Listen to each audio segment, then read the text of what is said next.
शीमा और दोस्तों जिस तरह के आप देख रहे हैं मेरे साथ मौजूद हैं प्रोफेसर डॉक्टर इश्तियाक अहमद साहब। डॉक्टर साहब सबसे पहले तो आपके वक़्त का बहुत शुक्रिया। बहुत-बहुत मेहरबानी चीमा साहब, डॉक्टर साहब आप इनवाइट करते हैं, बड़ी खुशी से मैं उसमें हिस्सा लेने के लिए तैयार होता हूँ। बड़ी मेहरबानी। बड़ी मेहरबानी डॉक्टर साहब, हमें बहुत सीखने को मिलता है, ख़ासकर वो बातें जो जो आपने तारीख़ में लिखी हैं, पढ़ के वो जिन्हों कहंदे ने ना खंगाल के किताबां ते और राग ते लाइब्रेरियाँ और पूरी दुनिया। तो ये तो हमारे लिए एज़ाज़ की बात है और इस यूथ के लिए जो हमें देखती है इंडिया, पाकिस्तान और पूरी दुनिया में, ये उनके लिए एज़ाज़ की बात है कि आप जैसे हिस्टोरियन जो हैं वो हमें टाइम देते हैं। डॉक्टर साहब आज आपसे बात करनी है क्वीन एलिज़ाबेथ के ऊपर जो जी, उनकी वफ़ात हो गई, इसके ऊपर पूरी दुनिया से मुख्तलिफ रिएक्शंस आ रहे हैं। एक जी। वर्ड रिएक्शन आ रहा है भारत से, वो कह रहे हैं कि जनाब ए ते साडा सारा कोई लुट के ले गया सन $45 ट्रिलियन ये वो और कंगाल करके चले गए और एक वक़्त और एक पाकिस्तान में भी है लोग भी जो हैं वो कह रहे हैं जनाब कि बड़ा अफ़सोस हुआ, बड़ा दुःख हुआ। ख़ैर इंडिया में भी कह रहे हैं लेकिन लार्जली इंडिया का एक व्यू ये है। आप क्वीन एलिज़ाबेथ के 75 साल एक मतलब उन्होंने 96 इयर्स की लाइफ थी, इतना एक प्रॉपर उन्होंने एक दहाइयों जो है वो रूल किया है और सॉवरेन रही हैं। आप उनकी ज़िंदगी को सर कैसे देखते हैं और ख़ास तौर पर ये इंडिया-पाकिस्तान के पर्सपेक्टिव से हमें जो है वो बताएँ? सर। बहुत बड़ा सवाल है जिसका कोई आसान जवाब नहीं है लेकिन अ, एलिज़ाबेथ द सेकंड जो ये हैं, जिनकी डेथ हुई है, ये 1953 में वो she succeeded as the monarch, ठीक है? तो अब सवाल ये है कि उससे पहले जो हुआ, क्या उसके ज़ुम्मे डाला जाए?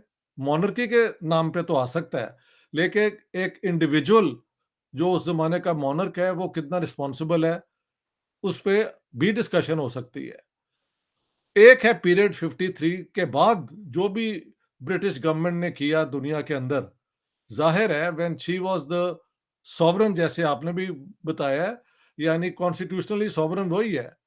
तो उनकी हुकूमत ने जो-जो किया वो मोनार्की के नाम ही जाता है ना फॉर गुड एंड बैड, ठीक है? तो थोड़ी-सी टेक्निकल चीज़ें हैं। अब इंडिया का रिएक्शन भी मैंने नोट किया है और पाकिस्तान का भी किया है। बात ये है कि अ, शशि थरूर साहब बड़े उनके लीडिंग इंटेलेक्चुअल हैं, उनकी किताब है, मैंने उनको रिफ़र भी किया है। एक पीरियड है इंग्लिश ईस्ट इंडिया कंपनी का, जिसकी लूट-मार जो है ना, उसपे कोई 2 बातें नहीं हो सकती। उस हद तक दुरुस्त भी है और तो जितनी फ़िगर वो बताते हैं, शायद उतनी फ़िगर ही लूट के लेके गए हैं। एक इंटरेस्टिंग बात है कि ये कहना भी है कि हिंदुस्तान उस ज़माने में क्या कहते हैं 23-24% जो वर्ल्ड जीपी वो जो है उसका हिस्सा था, क्या कहते हैं यार there is a term GDP, GDP. हाँ जी, जीडीपी। तो उस ज़माने में रूल तो सारा मुसलमानों का था, ज़्यादातर नॉर्थ इंडिया में। तो उसको अगर आप इंक्लूड इंडिया के अंदर कर लें, तो एक और स्टोरी बनती है कि मुसलमानों का दौर रूल इतना बुरा तो नहीं ना था कि अगर अंग्रेज़ लूट के ले गए हैं। मैं ये कोई डिबेट के लिए नहीं कह रहा, मैं कह रहा हूँ पर्सपेक्टिव में रखा जाए। जी, जी। चलें 1 नवंबर 1858 को ईस्ट इंडिया कंपनी की जो थी ना लूट-मार की हुकूमत वो ख़त्म हो गई और India came directly under the British crown. तब से आप कह सकते हैं क्योंकि ठीक है ये भी टेक्निकली है कि ईस्ट इंडिया कंपनी को चार्टर तो ब्रिटिश मोनार्क ने दिया हुआ था ना, so we can't go into the details, लेकिन एक वाज़ेह फ़र्क है। Once India becomes a British colony तो उनको फिर अपने सारे जो तरीके हैं हुकूमत करने के वो यहाँ पे लाने पड़े। हिंदुस्तान में कोई रिवाज नहीं था, लोग बात करते हैं उसकी पंचायत सिस्टम की एंड सो ऑन, ठीक है, लेकिन के इलेक्शन होते हैं, आप पार्लियामेंट में जाते हैं, आप काउंसिल्स में जाते हैं, वहाँ पे बहस होती है, मनी बिल पे और बाकी लॉज़ पे और कानून बनते हैं। ये दौर फिर हम देखते हैं कि ब्रिटिश क्राउन के आने के बाद अंग्रेज़ों ने हिंदुस्तान में इंट्रोड्यूस किया और एक और बात शायद इंडिया वालों को अच्छा ना लगे, लेकिन जो चीज़ वो बना के गए, जिसकी बुनियाद पे अब इंडिया एक स्ट्रॉन्ग मुल्क है, ठीक है, पार्टीशन तो उन्होंने की जाते वक़्त, we are not into that, लेकिन वो तो थी इंडियन ब्रिटिश आर्मी, जिसको उन्होंने मज़ीद डेवलप किया है। अब इंडिया पे हमला करना बड़ा मुश्किल है और उसको डिफीट कर देना। तो anyhow, how what is how to assess the role of Queen Elizabeth II?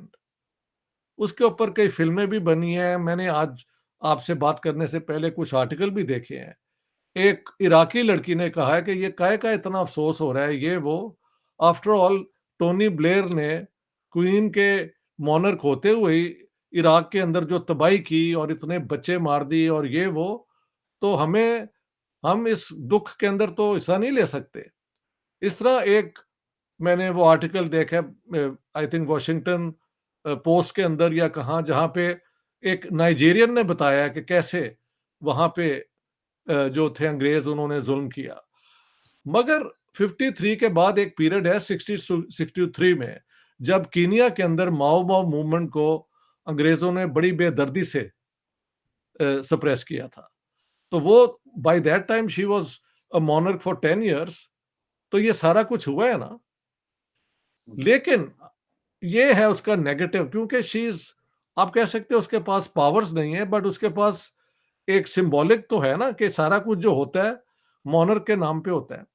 जहां तक उसका पर्सनल कांटेक्ट है, जैसे मुझे समझ आई है, मार्gaरेट थैचर वो अफ्रीकन और इधर मुल्कों की जो कॉमनवेल्थ के, कोई कहती थी इंपॉर्टेंट नहीं है इनको, हम क्यों इंपॉर्टेंस दें।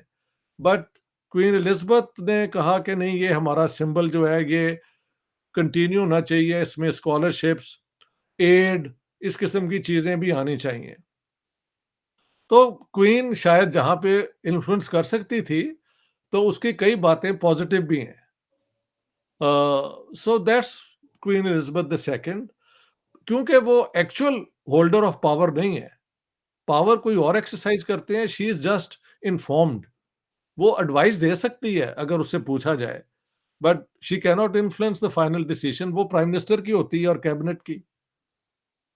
तो किस हद तक 53 के बाद जो अंग्रेज़ों की दुनिया सियासत में जो इन्होंने किया, ब्रिटिश आयरलैंड की सारी जो है ये इतनी, वो क्या कहते हैं, वो वायलेंट किस्म की जो मूवमेंट है, वो भी इस क्वीन एलिज़ाबेथ के दौर में हुई ना। तो जो लोग ब्लेम करना चाहते हैं, उनके पास बहुत अच्छी आर्गुमेंट्स हैं। जो क्वीन को एक सिंबल देखते हैं कॉन्टिन्यूइटी का और एक्सट्रीम्स को रोकने का, बीच में लोगों को लाने का, वो क्वीन की तारीफ भी करने के हक में है। तो इस किस्म का मिक्स बैग है। बिल्कुल सही है, the problem is always, if you are not the prime minister और the president and you are just symbolic head of state, how much of what the government does can be attributed to you? ये बहुत बड़ा सवाल है। बिल्कुल ठीक कह रहे हैं।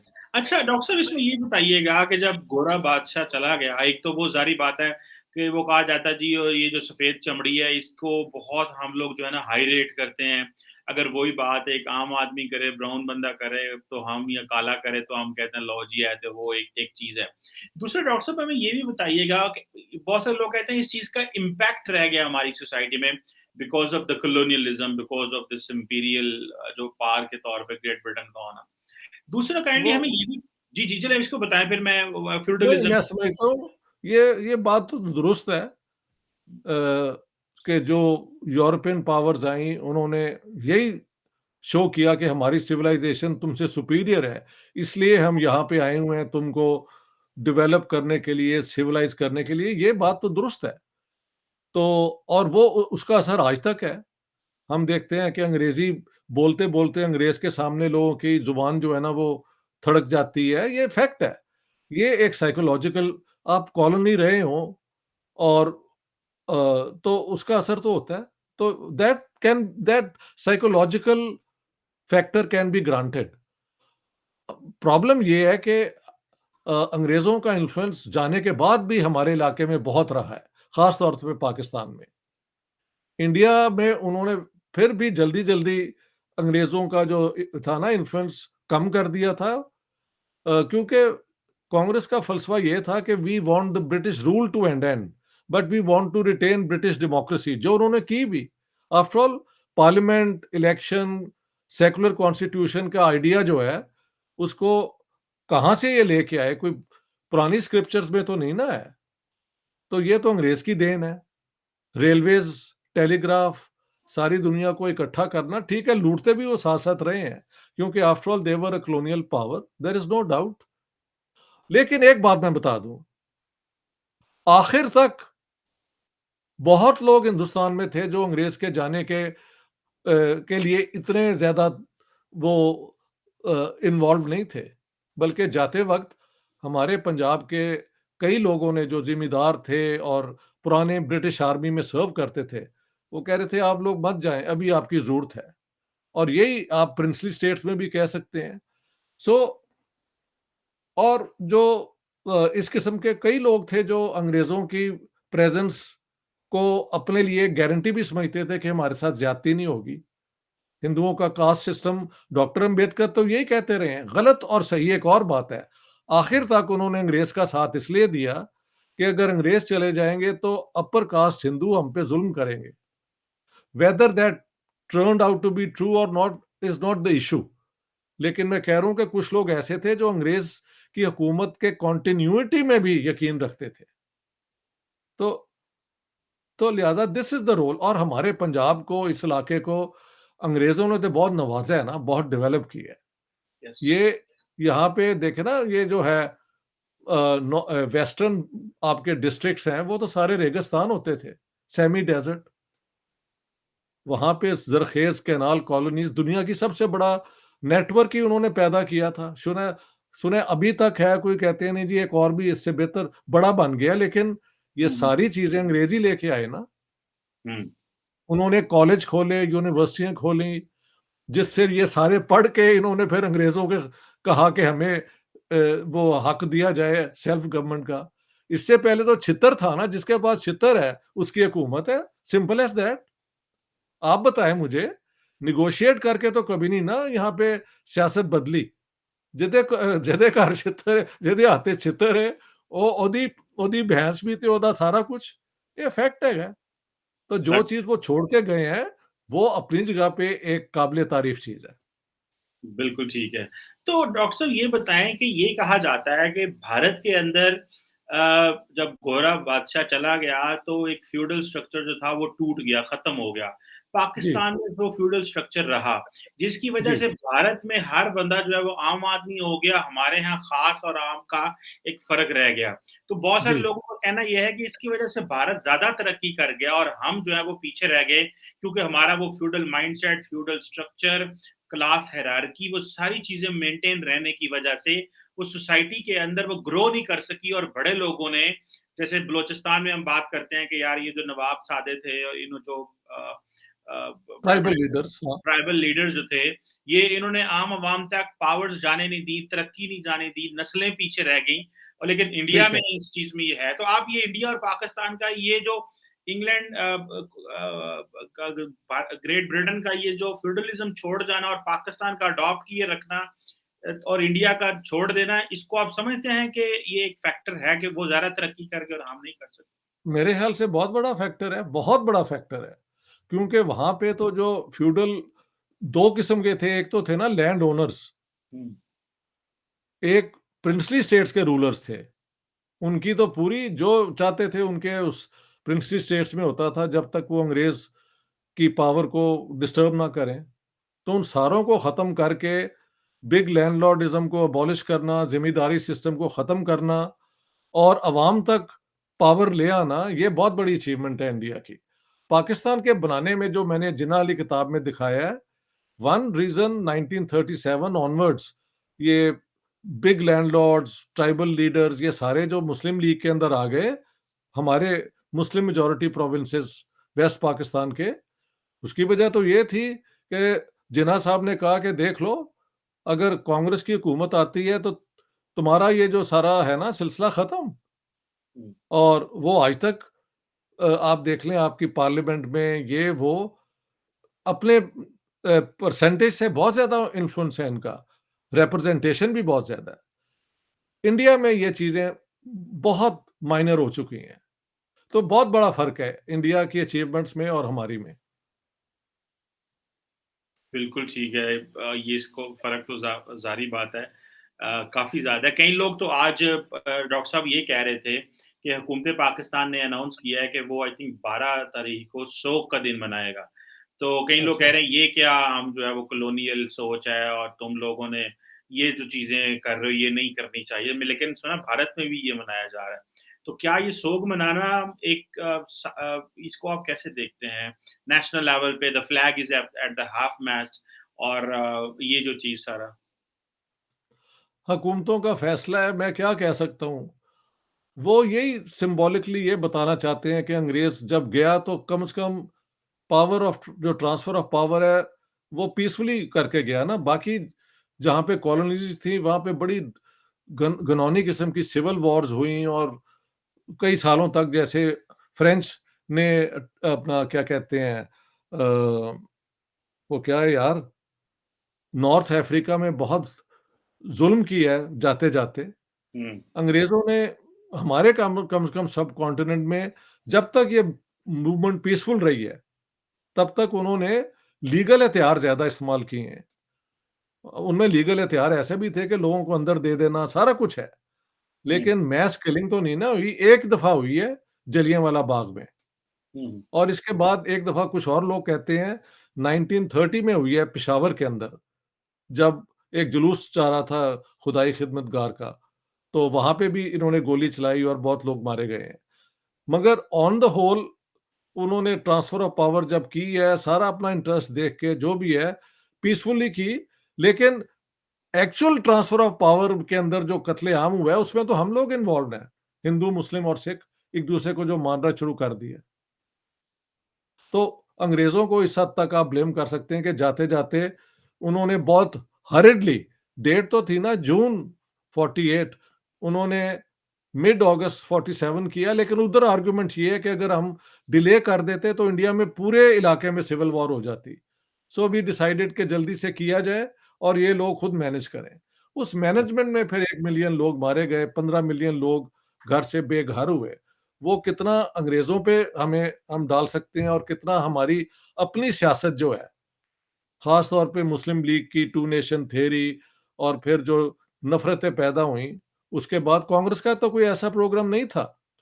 तो इस तरह है कि हाफ मास्ट पे रखना symbolically I don't want to give an opinion क्योंकि अब ये दोनों हुकूमतों ने कर लिया है। शायद ये भी हो कि ये कनेक्शन इन दोनों हुकूमतों को कहीं न कहीं इम्पोर्टेंट नज़र आता है फॉर द फ्यूचर। बिल्कुल सही ठीक है। है ना? ऐसे कुछ ना कुछ होगा। आफ्टर ऑल देखें कॉमनवेल्थ के ज़रिए हमारे भी लोगों को स्कॉलरशिप्स जाते हैं पढ़ने को और तो इसको मेंटेन करने के लिए एक दिन अगर सिंबॉलिकली कर रहे हैं तो ठीक है, हुकूमत का ये फैसला है और अगर इंडिया कर रहा है तो पाकिस्तान को भी करना चाहिए, अगर पाकिस्तान कर रहा है तो इंडिया को neither of them can afford to be बस सीन एज़ हाँ, दोनों को कर मुश एक-दूसरे को देख के करना ही पड़ता है। और मेरा ख़्याल है ये पहले भारत ने फ़ैसला किया और बाद में आज पाकिस्तान ने भी इसके ऊपर फ़ैसला किया है। चले तो ठीक भारत है, की बहरहाल अच्छा फैसला है, अच्छा बिल्कुल फैसला है। अच्छा फ़ैसला क्योंकि इतनी बड़ी कम्युनिटी पाकिस्तानियों की और इंडियंस की वहाँ पे रहती है। उनका तो एक बंदा प्राइम मिनिस्टर ही बन रहा था जो बाय चांस नहीं बन सका। तो हाँ, उनको उस कनेक्शन को भी तो देखना है ना कि इतनी ज़्यादा लेवरेज है इंडियंस की और पाकिस्तानियों की यूके में, तो इस एंगल को भी देखना चाहिए। हमेशा हुकूमत को गाली देना मैं मुनासिब नहीं समझता। ये तो एक रीज़नेबल मेरा फैसला है। बिल्कुल ठीक है। अच्छा डॉक्टर साहब एक आखिरी एक आधा सवाल आपसे करूँगा और वो ये है कि पाकिस्तान के अंदर ये जो हमारे फ्यूडल्स थे जैसे ज़ुल्फ़िकार अली भुट्टो वग़ैरह हैं, ये खुद जी, जी। फ्यूडल थे। इन्होंने ये जो ये कोशिशें भी की कि नेशनलाइज़ेशन हो या इन्होंने कोशिश की कि ज़मीनें वग़ैरह ले लें, लेकिन ये कभी नाकाम जो है वो हो गए हैं। लेकिन वो ताकतवर एक फ्यूडल तबका ऊपर रहा है जिसने आज तक तरक्की नहीं होने दी। आप क्या समझते हैं डॉक्टर साहब इसकी क्या वजूहात हैं? जो गोरा निज़ाम तो छोड़ गया, लेकिन हम उसको डिसमेंटल नहीं कर सके और एक इक्वालिटी की बेस के ऊपर सारा स्ट्रक्चर नहीं खड़ा हो सका। उसकी वजह है कि कांग्रेस की जो मूवमेंट है वो अवामी मूवमेंट थी। इनकी मूवमेंट जो थी उस अवामी मूवमेंट को जो उसका प्रोग्राम था उसको डिफीट करने की थी। तो इन्होंने मुसलमानों की जो ताकतवर क्लासेस हैं उनका साथ लिया और पाकिस्तान बनने के बाद देखे ना 1949 में एक 1940 कोई फोन कर रहा है यार। अच्छा, मैं तो नहीं कर रहा। रोक दे ये 2 मिनट। नहीं नहीं, आप करें बात। कौन? मेरा ख्याल है डॉक्टर साहब की वो अ, शायद वो हो रही है जिसे बोलते हैं, एक मिनट यार। पीछे से किसी ने हेलो। कॉल कर दी है। हेलो। तो डॉक्टर साहब बात कर रहे थे बेसिकली इस चीज़ की कि एक जो फ्यूडल स्ट्रक्चर है हमारे, उसमें फ्यूडल स्ट्रक्चर किसको क्यों कामयाब जो है वो मुसलसल रहा, और फ्यूडल स्ट्रक्चर में क्यों पाकिस्तान के अंदर इनइक्वालिटी है वो मेंटेन की रखी, और इसकी वजह से ज़ाहिर बात है बड़ा एक नुकसान हुआ। Doctor I am so sorry.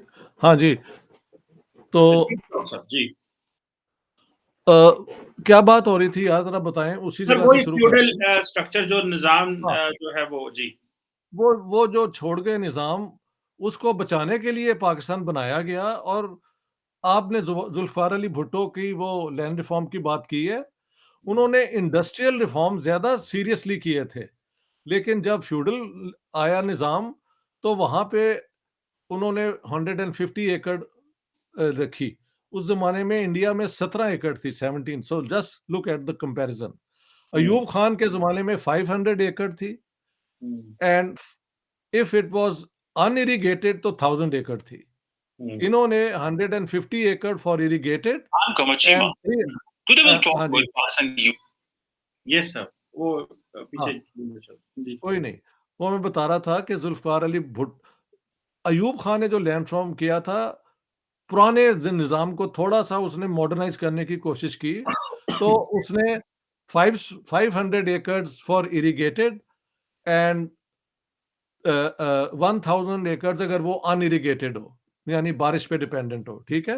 हुँ, और ज़ुल्फ़िकार अली भुट्टो ने आके 150 acres for irrigated and 300 acres for unirrigated land ceiling रखी। हुँ, लेकिन भुट्टो साहब ने क्या किया, किसी से फतवा ले लिया कि इस्लाम में प्रॉपर्टी जो है ना, वो इंडिविजुअल की होती है, फैमिली की नहीं होती। तो 150 अपने, 150 अपनी बीवी के और बच्चों के कर के वो सारे ही तकरीबन जो था ना उनका। बल्कि सिंध के अंदर मुझे किसी ने बताया लैंड रिफॉर्म हुआ ही नहीं भुट्टो के दौर में। पंजाब के अंदर भी जो हुआ है वो इस तरह ही हुआ है कि अगर 150 एक बंदे दा होएगा ते 10-10 ਦੇ ਬੱਚੇ ਲੋਕਾਂ ਨੇ ਪੈਦਾ ਕੀਤੇ ਹੁੰਦੇ ਨੇ, ਉਹ ਬਾਹਰ ਕਿੱਥੋਂ ਜਾਏਗਾ? ਔਰ ਨੌਕਰਾਂ ਨੂੰ ਦੇਤਾ, ਆਪਣੇ ਚਪੜਾਸੀਆਂ ਨੂੰ ਛਿੱਤਰ ਮਾਰਿਆ ਤੇ ਉਹਨਾਂ ਨੂੰ ਕਿਹਾ ਕਿ ਬਸ ਸਾਈਨ ਕਰ ਦਿਓ कि ਤੁਹਾਨੂੰ ਮਿਲ ਗਿਆ है, ਤੇ हुँ, रखे अपने कोल। ये फ्रॉड बहुत हुआ है पाकिस्तान में। तो भुट्टो साहब का land reform on paper attractive नजर आता था, लेकिन अमलन तो नहीं हुआ। और बिल्कुल भी ज़िया साहब ने आके कहा कि ये लैंड रिफॉर्म इस्लाम के खिलाफ है, तो उन्होंने वो सारी जो लॉज थी वही बदल दी। तो ये सारे इंक्लूडिंग